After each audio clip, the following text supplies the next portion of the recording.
There is a specific kind of silence that only exists inside a marriage. Not the comfortable kind. Not the kind that builds itself slowly over years of Saturday mornings and shared coffee and the particular shorthand of two people who have stopped needing to explain themselves to each other. This is the other kind. The kind that arrives after something has been found out. The kind that moves into a room and sits down and does not leave. Not that night. Not the next morning. Not when the coffee is made and the news is on and everything on the surface looks exactly the way it always has. Most people, when they imagine this moment, imagine noise. The raised voice. The broken thing. The door. They imagine the story accelerating, because pain is supposed to move fast, isn't it? It's supposed to crack open and announce itself and demand to be dealt with immediately, loudly, in a way that leaves no ambiguity about how serious it is. But sometimes it doesn't move that way. Sometimes a man finds out his wife has been unfaithful, and he goes home. He makes dinner. He sits across from her at the table they bought together at an estate sale 7 years ago. The one with the uneven leg they always meant to fix. The one they kept meaning to replace. And he talks about something low stakes. A neighbor's new car. Something he heard on the radio. He goes to bed. He does this for 3 weeks. What Darnell did when he found out about his wife was not what anyone expected. Not what she expected. Not what his brother expected, or his friends, or the people at his church who knew him as the quiet one, the steady one, the man who took up exactly the amount of space he needed and not a single inch more. Not, if he is being completely honest, what he entirely expected from himself. By the time you understand why he did it, you are going to have to sit with a question that this story cannot answer for you. I am telling you that now, before we go any further, because I think you deserve to know what you are walking into. This is not a story about revenge. It is not a story about a man who rose above his pain so completely that the betrayal became the thing that saved his marriage. It is something quieter than either of those things, and in some ways, considerably harder to look at directly. Darnell grew up in a house where men did not perform their feelings. This was not cruelty. It was not emotional suppression in the way a therapist might describe it, though there was probably some of that too. It was more like a particular philosophy of presence, the belief, absorbed so early it never needed to be stated, that a man proved what he was through what he did rather than what he said. That steadiness was a form of love. That going quiet when things got hard was not the same as going away. His mother called it wisdom. His older brother called it a problem. Darnell had spent most of his adult life trying to figure out which of them was right, and had mostly concluded that they were both describing the same thing from different angles. He was 31 when he met Corinthia Phelps at a community fundraiser on a Saturday evening in late October. He was standing near the back of the room with a plate of food. He wasn't really eating when he heard her laugh from across the space. Not performed, not angled at anyone, just the specific sound of someone who found something genuinely funny and had no complicated relationship with showing it. He stood there a beat too long trying to figure out what was funny. He never did find out. He asked her about it the night before their wedding, and she said she genuinely couldn't remember. They both found that funnier than it probably was.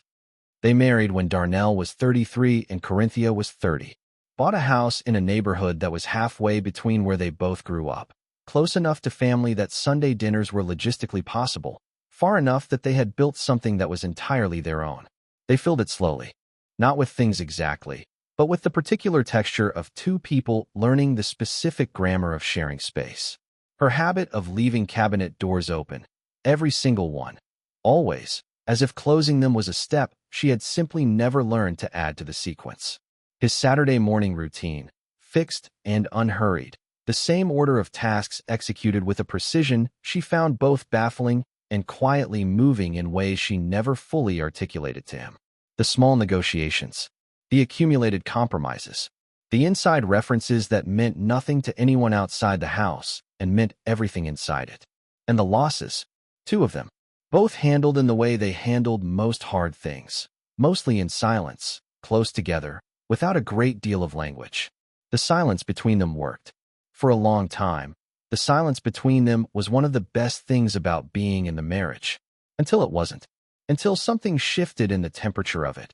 Not dramatically, not in a way you could point to and say with certainty. That was the moment. That was the week everything changed, but in the way that a house changes between October and November. The light is different. Something has moved. and you cannot explain it to anyone who hasn't felt it. The thing about noticing something you cannot yet name is that the noticing itself becomes a kind of labor. You start auditing moments that would have passed without inspection before. A pause before she answers a question. The particular angle of her attention when she's looking at her phone. The way she laughs at something, and then, a half second later, barely visible, something crosses her face that is not quite guilt and not quite sadness, but lives in the neighborhood of both. Darnell noticed. He was precise about what he noticed and what he did not allow himself to conclude from it. This was, he would later understand, its own kind of decision. The choice to keep the evidence in the category of evidence rather than letting it become verdict. He had always believed that accusations made from suspicion rather than knowledge were a particular kind of violence. That you owed the person you loved the courtesy of certainty before you brought something that large into the room between you. So he watched, and he said nothing. Corinthia had taken a job 2 years earlier at a nonprofit downtown. Good benefits, manageable commute. Work that she found meaningful without being consuming. She had talked about it with a specific kind of quiet satisfaction, the kind that comes not from ambition achieved, but from finding a place where your particular combination of skills happens to fit without forcing. She mentioned a co-worker named Brennan sometime in the first year. Casually. The way you mentioned anyone who exists in the background of your daily life. Present enough to reference, unremarkable enough to require no further introduction. Darnell had not registered the name in any particular way. Later, he would think about that. The ordinariness of the first mention. The way significant things so rarely announce themselves. What he registered, much later, was the shift in frequency. Corinthia was still present. Still warm in the mornings. Still herself in the ways that a person is most essentially themselves. The cabinet doors, the specific sound of her moving through the house before he was fully awake. The way she always had a secondary opinion about whatever they were watching on television that she delivered about 4 minutes after the moment had passed, as if she needed that buffer to fully form the thought. All of that remained. But there was something she was carrying that she was not bringing to him. He could feel the weight of it without being able to identify what it was. The way you can feel the pressure of weather changing without yet being able to see the clouds. She stayed up later. Not dramatically, 30 minutes, sometimes an hour, but consistently, with a quality of wakefulness that felt different from the kind that comes from insomnia or a good book.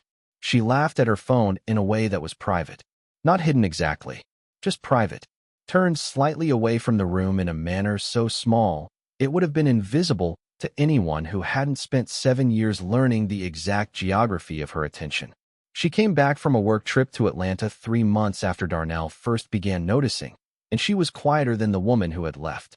Not sad, not cold, just quieter, like something had been decided. He made a space for her to tell him, if she wanted to. She didn't take it. The call came on a Tuesday afternoon in February.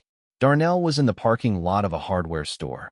He had gone after work to pick up weather stripping for the back door, which had been letting cold air in for weeks, which was the kind of small domestic problem that accumulated in a life and waited for a Saturday that never quite arrived.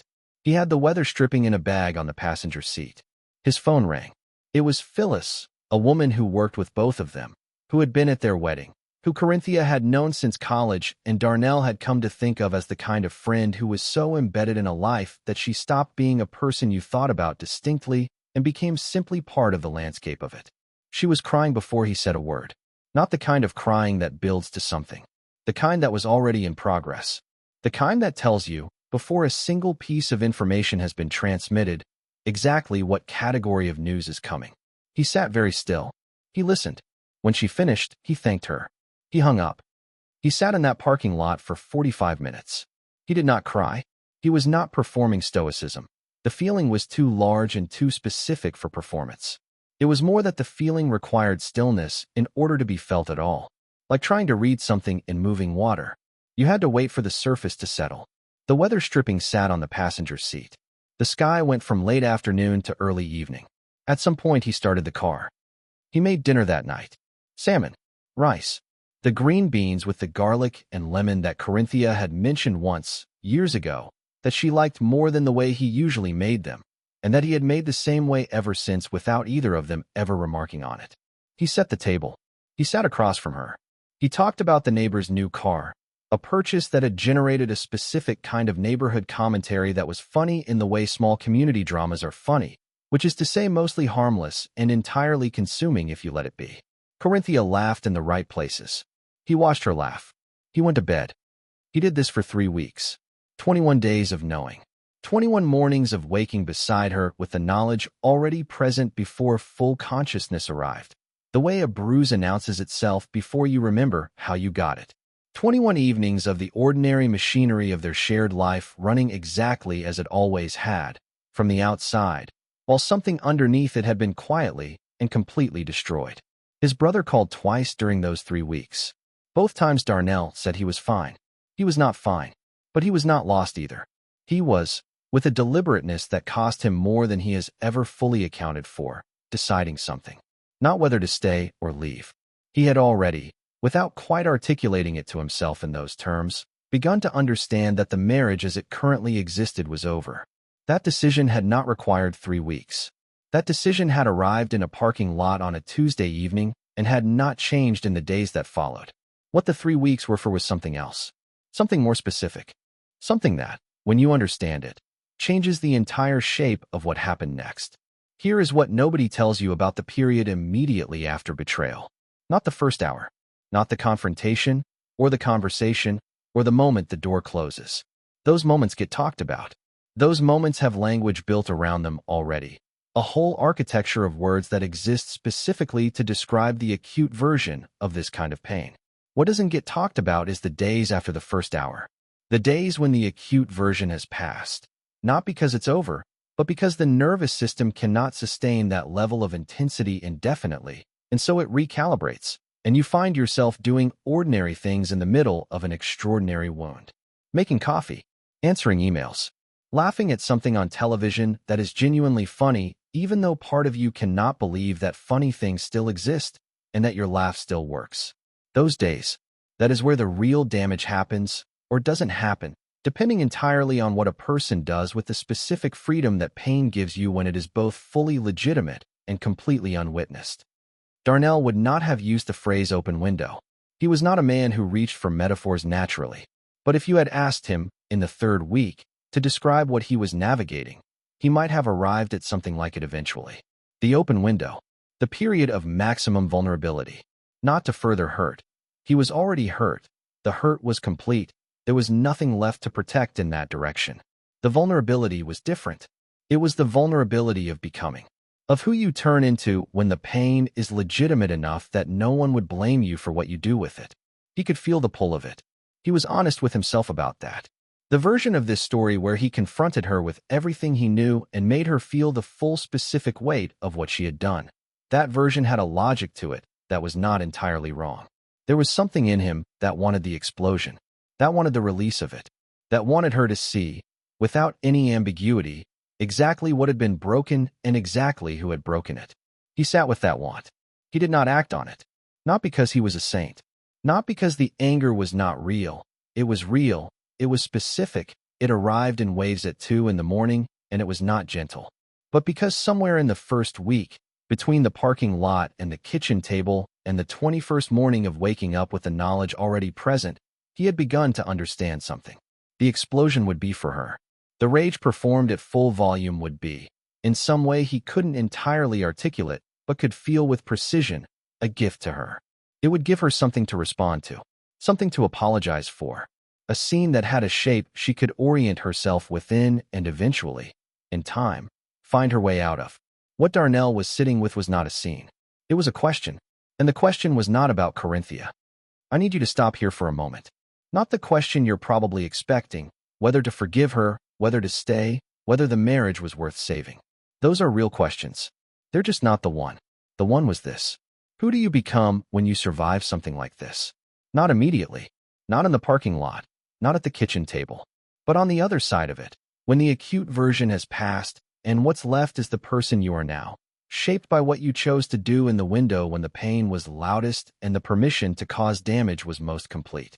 Darnell had watched men he respected become, in the aftermath of betrayal, versions of themselves that were smaller than who they had been before. Not because the anger was wrong, but because they had let the anger do the rebuilding. And anger, when you let it do the rebuilding, tends to construct walls rather than foundations. He did not want walls. He wasn't sure yet what he wanted instead. But he knew, with the particular clarity that only arrives after you've sat still with something long enough for the noise to settle, that the 3 weeks were not about punishment. They were about preparation. Call it the quiet rebuild. The interior work a person does before they are ready to speak. Not performed for anyone, not constructed to look a particular way, but the actual private labor of deciding who you are going to be before you walk back into the room where the hard thing has to be said. Most people never see this work. It leaves no evidence. It happens in parking lots and at kitchen tables, and in the dark at 2 in the morning when the anger comes in waves and you feel it fully, and then, deliberately, at significant cost, you let it move through you rather than building your next decision on top of it. The quiet rebuild. That was what the 3 weeks were. And this is where it gets uncomfortable. Because the quiet rebuild is not the same thing as peace. It is not the same thing as forgiveness. Not yet. That was still coming, and it would arrive in a form that neither of them expected. It is not the same thing as acceptance, or wisdom, or any of the elevated words we reach for when we want to describe pain that was survived with dignity. It was something more ordinary than any of those things. It was a man, alone with something he couldn't share with anyone, making a series of small daily decisions to remain recognizably himself. That's all. That's the whole of it. And I want to be honest with you about something.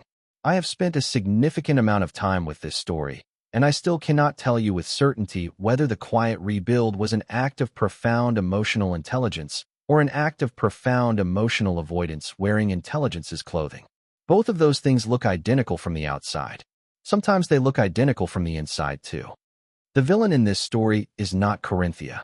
I want to be precise about that before we go further. The villain, the pattern, the mechanism, the thing that quietly did the most damage across the entire arc of this story was the private decision. The choice made alone, without the other person's knowledge, that shaped everything that followed. Corinthia made one. Someone else made one. And Darnell made one too. We are going to get to all 3 of them. But first we have to get to the night Corinthia came home and sat down at the table with the uneven leg and decided she was done carrying her private decision alone. She chose a Thursday evening. Not a significant Thursday, not an anniversary or a birthday or any date that carried weight in the calendar of their marriage. Just a Thursday in March when the light outside was doing that specific thing it does in early spring in the Midwest. Not quite winter anymore, but not yet committed to anything warmer, the sky the particular gray of something that hasn't decided yet. Darnell was in the kitchen when she came in. He heard the specific sound of her putting her bag down, the thud of it against the hallway table, followed by the silence that meant she wasn't moving toward the kitchen the way she usually did, wasn't already talking about her day before she'd fully crossed the threshold the way she usually did. He turned the stove down. He waited. She came in and sat at the table. Not her usual chair, the one on the left, the one that had become hers through years of accumulated habit rather than any explicit decision. She sat in the chair across from it, the one that put her facing the window, the one that put the full length of the table between them. He noticed that. He didn't say anything about it. He pulled out his own chair and sat down and looked at her and waited, the way he had been waiting, in one form or another, for 3 weeks.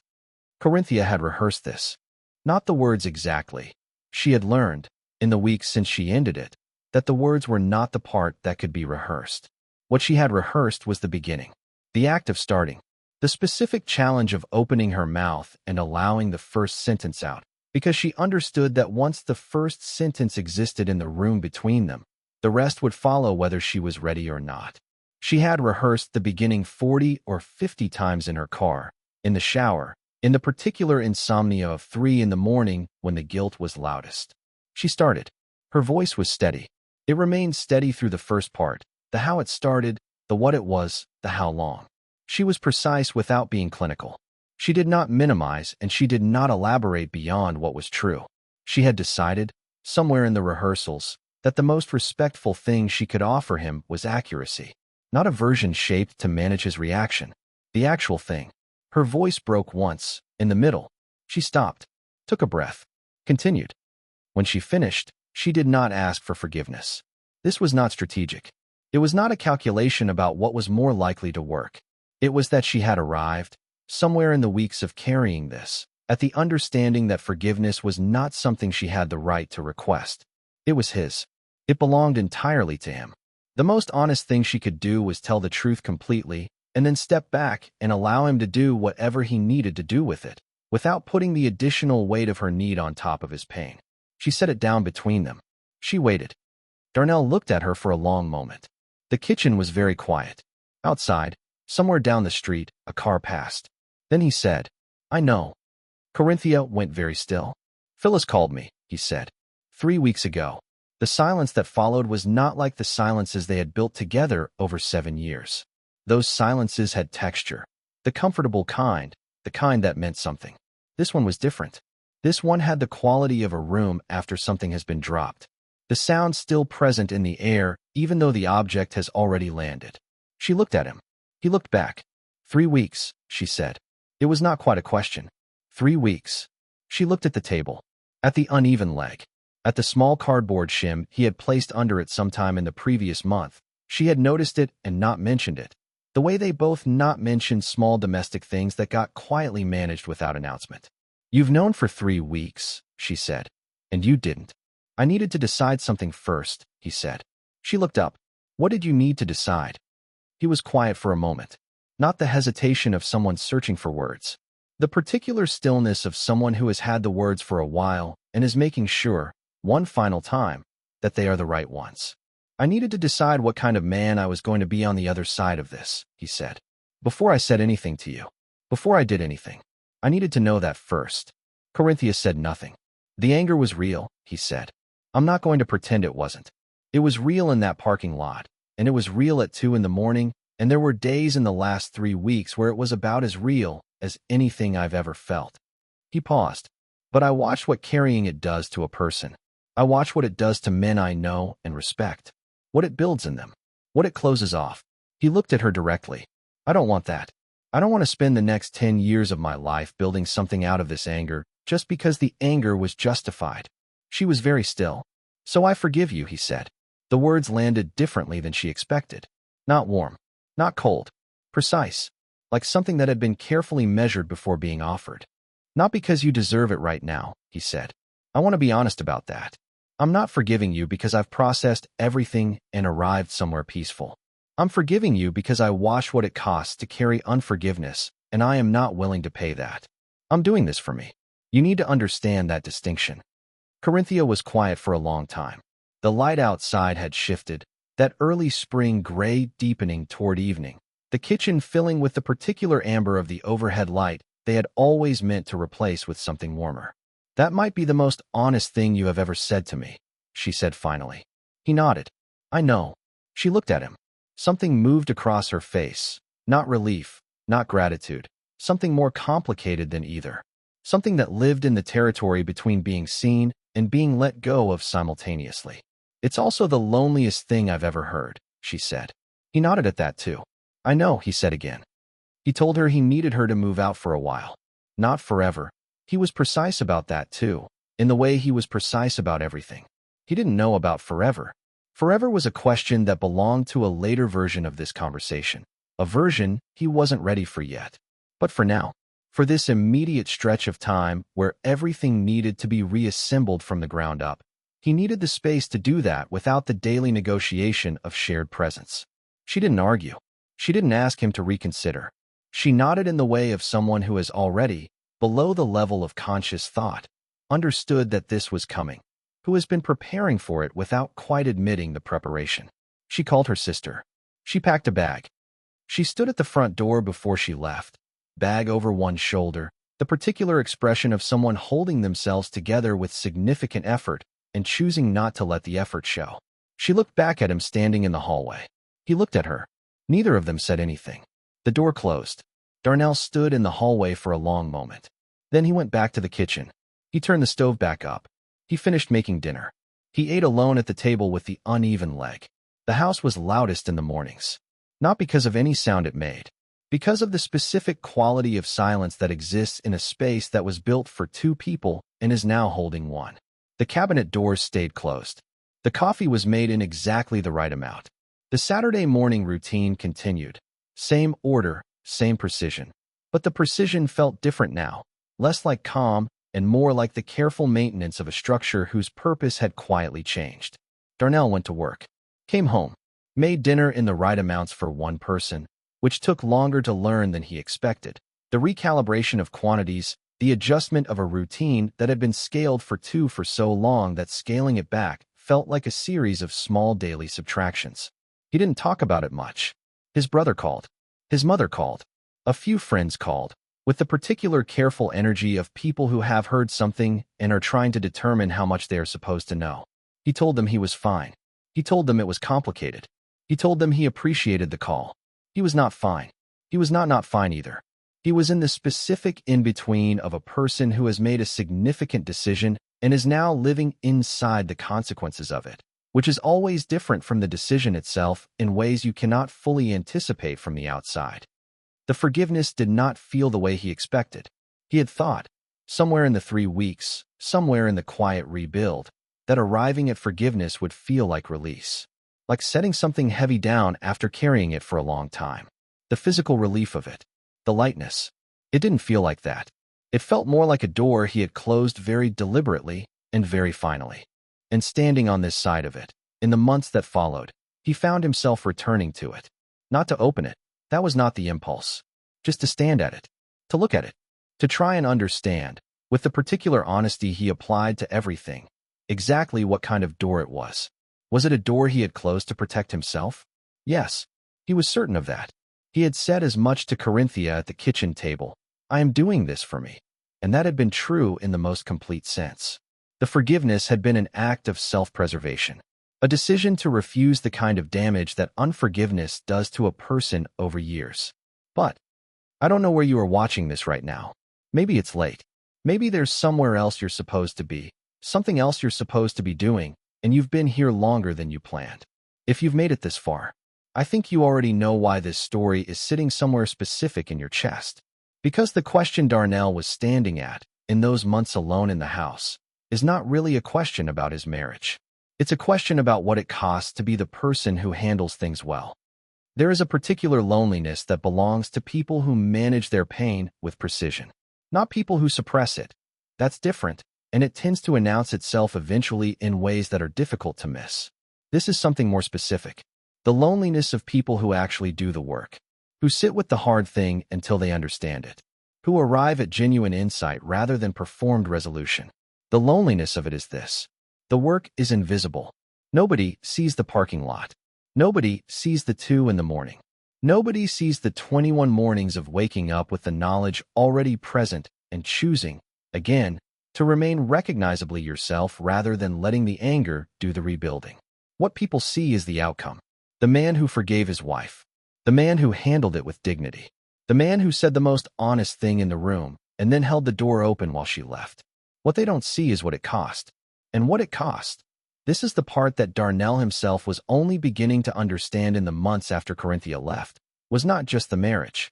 It was the version of himself that got to be angry out loud, that got to be broken in a way that other people could witness and respond to, that got to need something from someone and ask for it directly. That version of himself had been quietly set aside in the parking lot on a Tuesday evening in February, and it had not been retrieved. He fixed the back door in April. The weather stripping he had bought the day Phyllis called, the bag that had sat on the passenger seat through 45 minutes of parking lot silence. He had put it in the garage when he got home that night and had not thought about it again until spring arrived and the draft came back. He installed it on a Saturday morning. It took about 20 minutes. The door sealed properly for the first time in 2 years. He stood there after, hand on the doorframe, and felt something he couldn't quite name. Not satisfaction exactly. Not grief exactly. Something in between. The particular feeling of a small domestic repair completed in a house that the repair no longer quite belonged to in the way it used to. Corinthia called him in May. Not to come back. She was staying at her sister's, had found a short-term rental she was moving into the following week. She called to ask how he was. Not performatively. With the specific directness of someone who had spent months earning the right to ask that question honestly and was now asking it. He told her the truth. I'm not sure, he said. I thought I would be further along by now. She was quiet for a moment. Further along toward what? She asked. He didn't have an answer for that. He thought about it for a long time after he hung up. Further along toward what? The question sat in the house with him the way the silence had, present, breathing, refusing to leave. He had made the decision. He had done the work. He had forgiven her in the most honest terms available to him, and he had meant every word of it. So why did the house still feel like something unfinished? Why did the forgiveness, which had been so precisely constructed and so genuinely meant, feel less like freedom and more like the most controlled exit he had ever made from a room that was on fire? He didn't have an answer. What he had, instead, was a conversation coming, one he didn't know he needed to have, with someone he had thanked on the phone and not spoken to since. And what that conversation would reveal would change the shape of everything he thought he understood about the 3 weeks, about the forgiveness, about who in this story had actually been making decisions and when. He called Phyllis on a Wednesday evening in June. Not impulsively. He had been circling the call for about 3 weeks, the same duration, he noticed, as the silence after the parking lot, which he chose not to read too much into, and then read everything into anyway. He had picked up his phone on several occasions and put it back down. Not because he was afraid of the conversation exactly, because he understood, the way you understand certain things before you can fully articulate them, that the conversation was going to cost him something. That whatever Phyllis told him was going to require him to reassemble something he had already spent significant energy assembling once. He called anyway. She answered on the 3rd ring. They talked for a few minutes about nothing in particular, the careful small talk of two people who share a significant piece of history and are both aware that the small talk is a threshold, not a destination. He asked about her family. She asked about him. Her voice carried the specific quality of someone who has been waiting for this call without quite admitting the waiting. Then he asked her the question, "Why did you tell me?" A pause. "I thought you deserved to know," she said. He had expected that answer. It was the honest answer. It was probably even the true answer, or at least part of the true answer. "Did you tell her you were going to tell me?" he asked. The pause this time was longer. "No," she said. He sat with that for a moment. "Was it still going on?" he asked. "When you called me, was it still happening?" The longest pause yet. He could hear her breathing. Brennan, she said carefully, had ended it. Or, she had ended it. "I'm not entirely sure which one of them."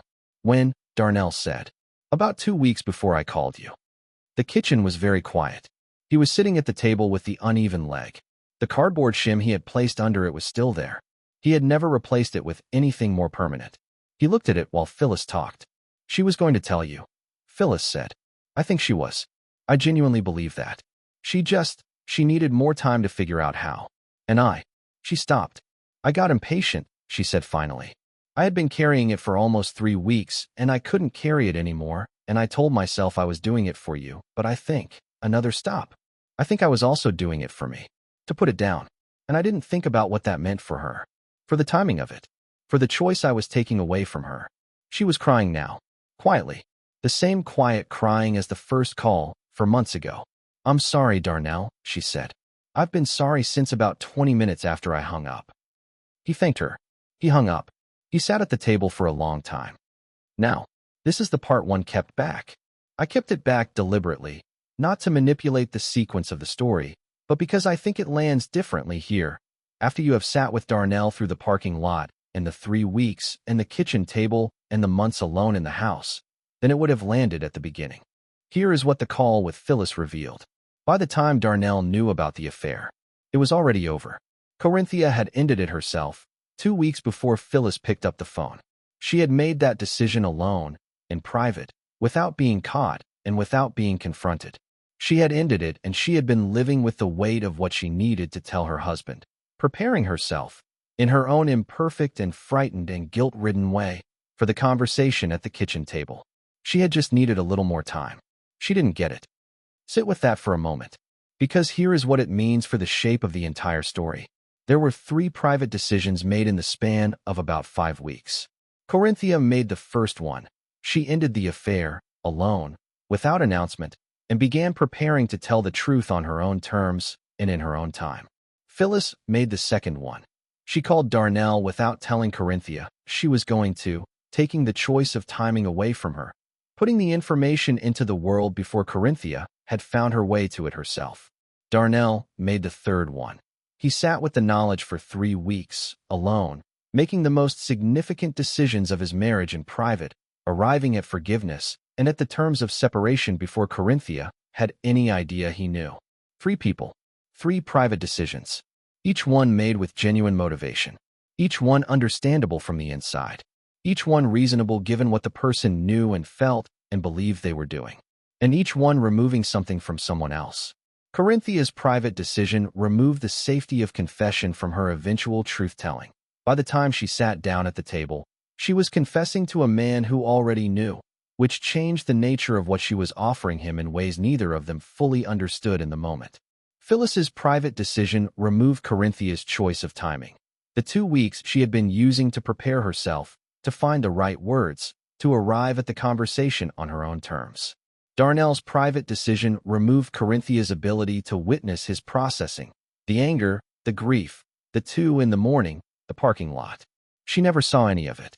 She received the finished version. The forgiveness already assembled, already precise, already delivered in the most controlled terms available to him. She never got to see him broken. This is the watch-through reward. The thing I think you stayed for without knowing you were staying for it. The villain in this story is not betrayal. The villain is the private decision, the choice made alone, without the other person's knowledge, that shapes everything that follows and removes from them something they didn't know they were losing. It is the most common villain in every long-term relationship. It does not require malice. It does not require selfishness, exactly. It requires only the very human conviction that you know what is best for yourself, for the situation, for the other person, and that this conviction is sufficient justification to act on it alone. Corinthia made a private decision. Phyllis made a private decision. Darnell made a private decision. And the marriage, the actual living thing that existed between 2 people for 7 years, was shaped and ultimately ended, not by the affair itself, but by the accumulation of things decided in private that were never brought into the shared space between them until it was too late for the sharing to change anything. He sat at the table for a long time after he hung up. The cardboard shim under the uneven leg.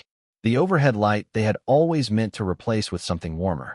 The cabinet doors, all closed now. All closed.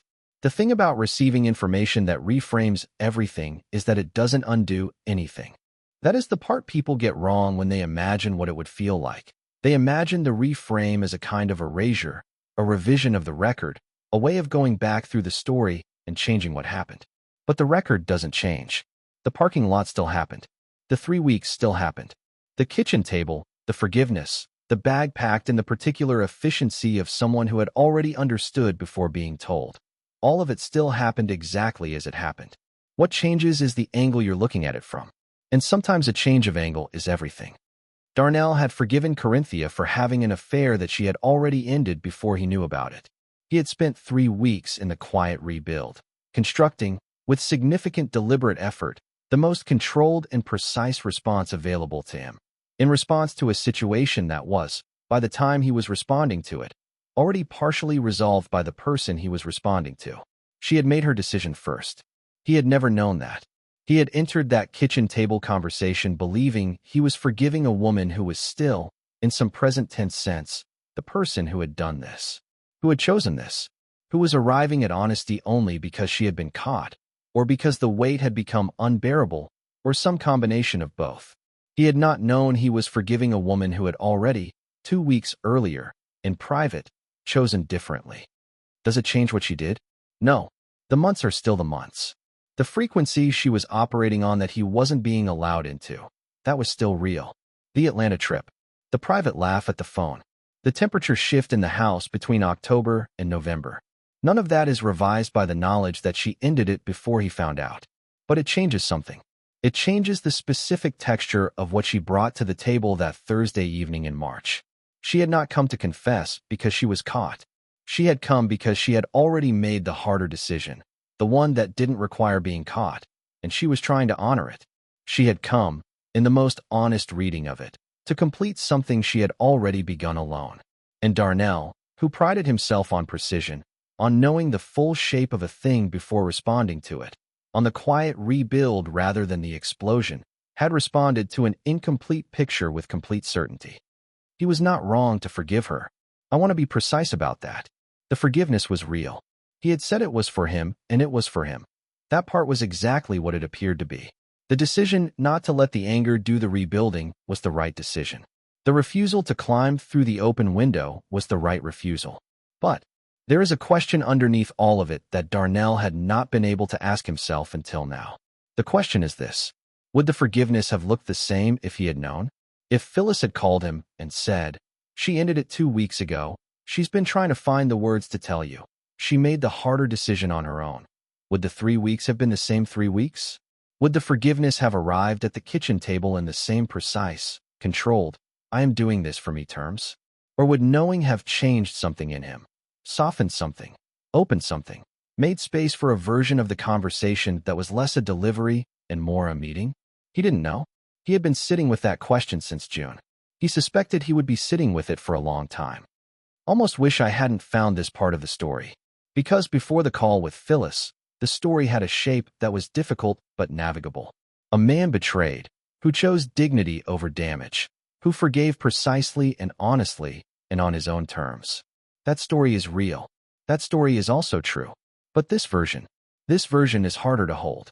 Because this version is about two people who were both, in the most important weeks of their marriage, doing the right thing alone. Both making the harder decision. Both arriving at honesty through private labor that the other person never got to witness.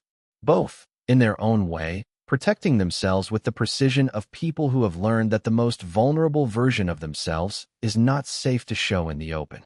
And the marriage ending not because either of them was unwilling to be honest, but because they had each learned, somewhere along the way, to be honest only after the processing was complete, to bring the finished version, to arrive at the table already assembled. There is a cost to that, to always being the person who has already done the work before they walk into the room. The cost is this: the other person never gets to help, never gets to be in the middle of it with you, never gets to witness the parking lot or the 2 in the morning or the 21 days of carrying something that was too heavy for one person. Never gets to say, "I see what this is costing you. Let me stand here with you while it costs you." They only ever get the outcome. And outcomes, however honestly arrived at, however precisely delivered, are a particular kind of loneliness to receive. Corinthia had said it at the kitchen table. The loneliest thing I've ever heard. She had been right. She had just not known, at the time, that she was also describing herself. That she had handed him the same loneliness 2 weeks earlier when she ended it alone and began preparing her confession in private, bringing him, when she finally arrived, the finished version of her remorse rather than the unfinished version of her struggle. They had been doing this to each other for longer, probably, than either of them had understood. I want to ask you something, and I want you to actually sit with it rather than moving past it. Is there someone in your life, someone you love, or have loved, or are in the middle of loving right now, to whom you consistently bring the finished version, the processed grief, the assembled forgiveness, the decision already made, the feeling already understood and contained and presented in the most controlled form available to you? Is there someone who has never seen you in the parking lot, who only ever gets the kitchen table? That's the question this story is actually asking. Not whether Darnell should have forgiven her, not whether Corinthia deserved it, whether the most loving thing you can do for someone is to protect them from your process, or whether that protection, however well-intentioned, is its own kind of withholding. I don't know the answer. I'm not sure it has one. But I think the fact that you're still here, still in this story, means you already know which side of that question you live on. Corinthia came back in the fall. Not to the marriage. Not to the house in the way she had left it. As a person who lived there, whose cabinet doors stayed open, whose Saturday mornings had a particular sound and texture that had become part of the grammar of the place.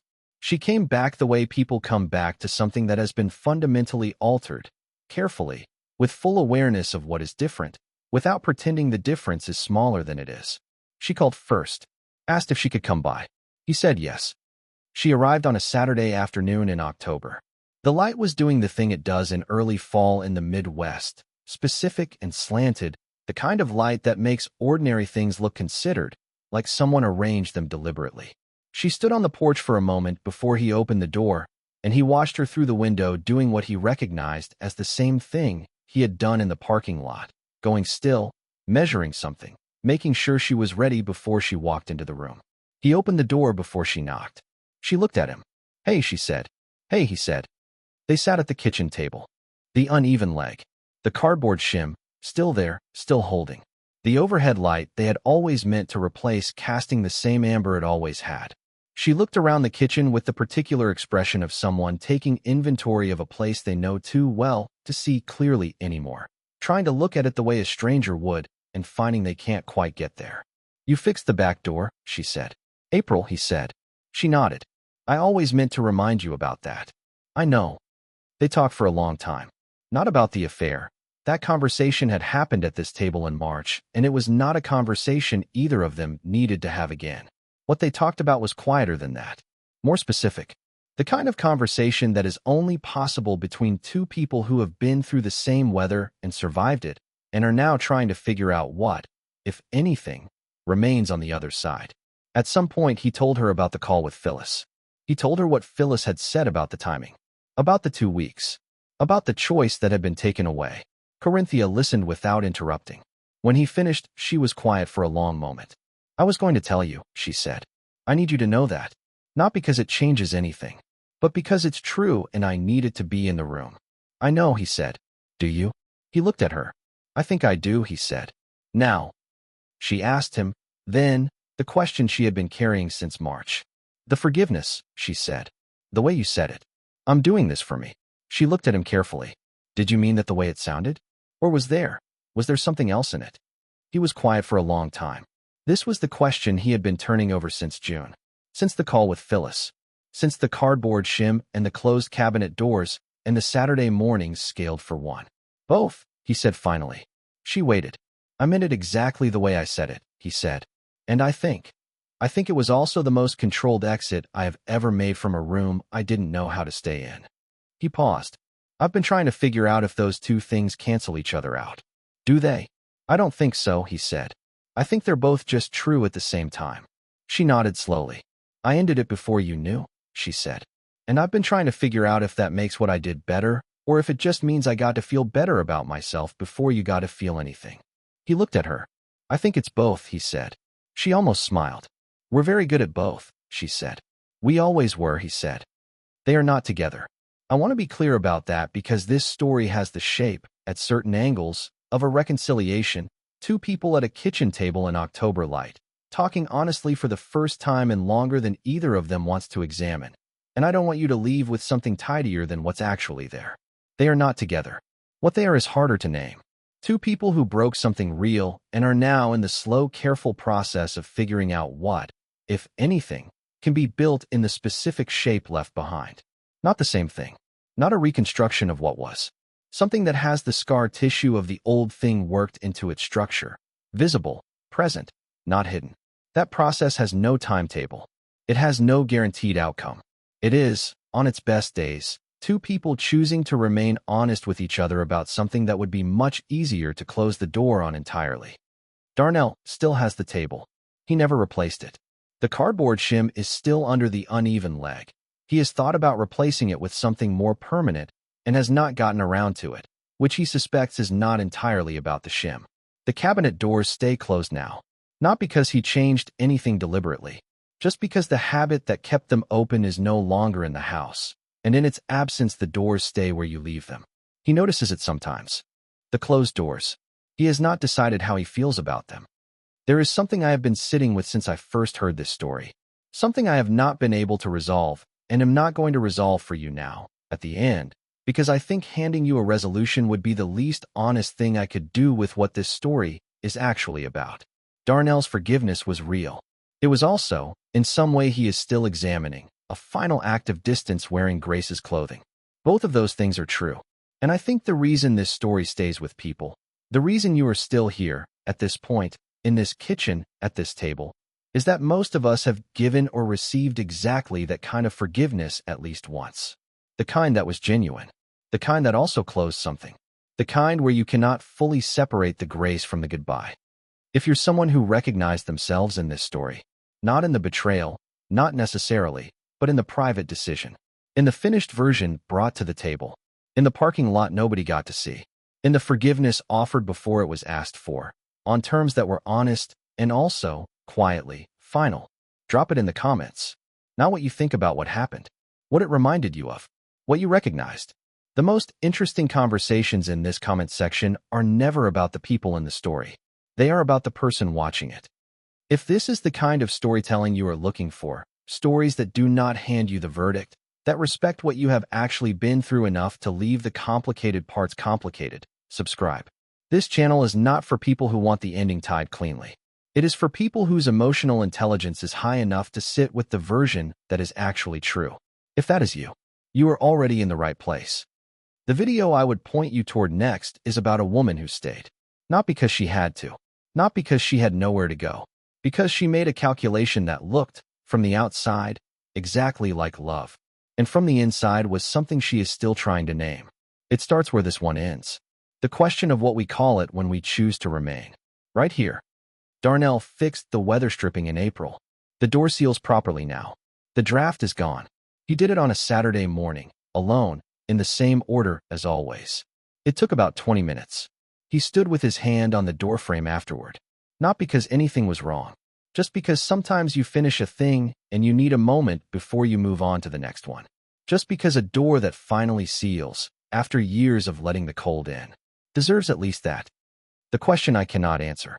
The one I have been turning over since I first heard his name in a parking lot on a Tuesday evening in February, is whether what Darnell gave Corinthia that night at the kitchen table was the most generous thing one person can offer another, or whether forgiveness that arrives before it is asked for, precise, complete, self-aware, and final, is the loneliest gift in the world. I don't know. I am not sure he does either. But I think the fact that neither of them stopped asking is the closest this story gets to something that looks like hope.